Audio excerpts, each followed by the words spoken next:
96 படத்துல தாபங்களே அப்படின்ற ஒரு பெயின்ஃபுல்லான சாங் இருக்கும். அதுல ஆலாபனை அப்படின்ற ஒரு சொல் பயன்படுத்தியிருப்பாங்க.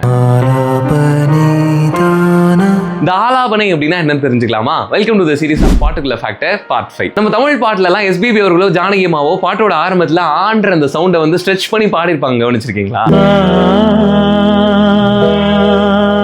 அதே போல கர்நாடக சங்கீதத்துல எந்த ஒரு கீர்த்தனை பாடுறதுக்கு முன்னாடியும் அதே ராகத்துல எந்த ஒரு சொற்களோ பாடல் வரிகளோ இல்லாம எந்த ஒரு தாளமும் இல்லாம இந்த மாதிரி சவுண்டை மட்டுமே இழுத்து பாடக்கூடிய அந்த பாடலுக்கு பேர் தான் ஆலாபனை அப்படின்னு சொல்றாங்க. சோ சுருக்கமா சொல்லணும்னா அவங்க பாட போற பாட்டுடைய ஒரு முன்னோட்டம் இது. யூஸ்வலா 3 நிமிஷத்துல இருந்து 10 நிமிஷம் வரைக்கும் கூட இந்த ஆலாபனை பாடுவாங்களாம். இந்த பாட்டை ரசிச்சு கேட்கறவங்களுக்கு இந்த ஆலாபனைன்றது அவ்வளவு சுவையான ஒரு அனுபவமா இருக்கும். இப்போ நம்ம பாட்டுக்கு வருவோம். இங்க உமாதேவி அவர்களுடைய வரிகள் எப்படி இருக்குதுன்னா,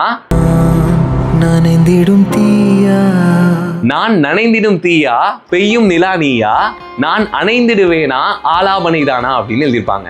சோ தீயாகிய நான் அணைந்து விடுவேனா ஆலாபனை தானா அப்படின்றாங்க. இப்போ ஜானுவோட வாழ்க்கையில ராமன்றவன் இல்ல, ஆனா அவளுடைய பள்ளி காலங்கள்ல ஒரு அழகான சாப்டர் ராம் அப்படின்றதும் மறுக்க முடியாதது. சோ ராமன்றவன் ஒரு நிறைவான பாடல் கிடையாது, ஆனா ஒரு சுவையான ஆலாபனை அப்படின்றாங்க.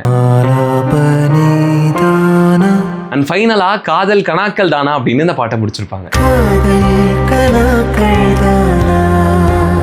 ஸோ இது போல இன்னும் நிறைய இசை சினிமா பத்தி பேசுவோம். மறக்காம நம்ம பேஜை ஃபாலோ பண்ணி வச்சுக்கோங்க.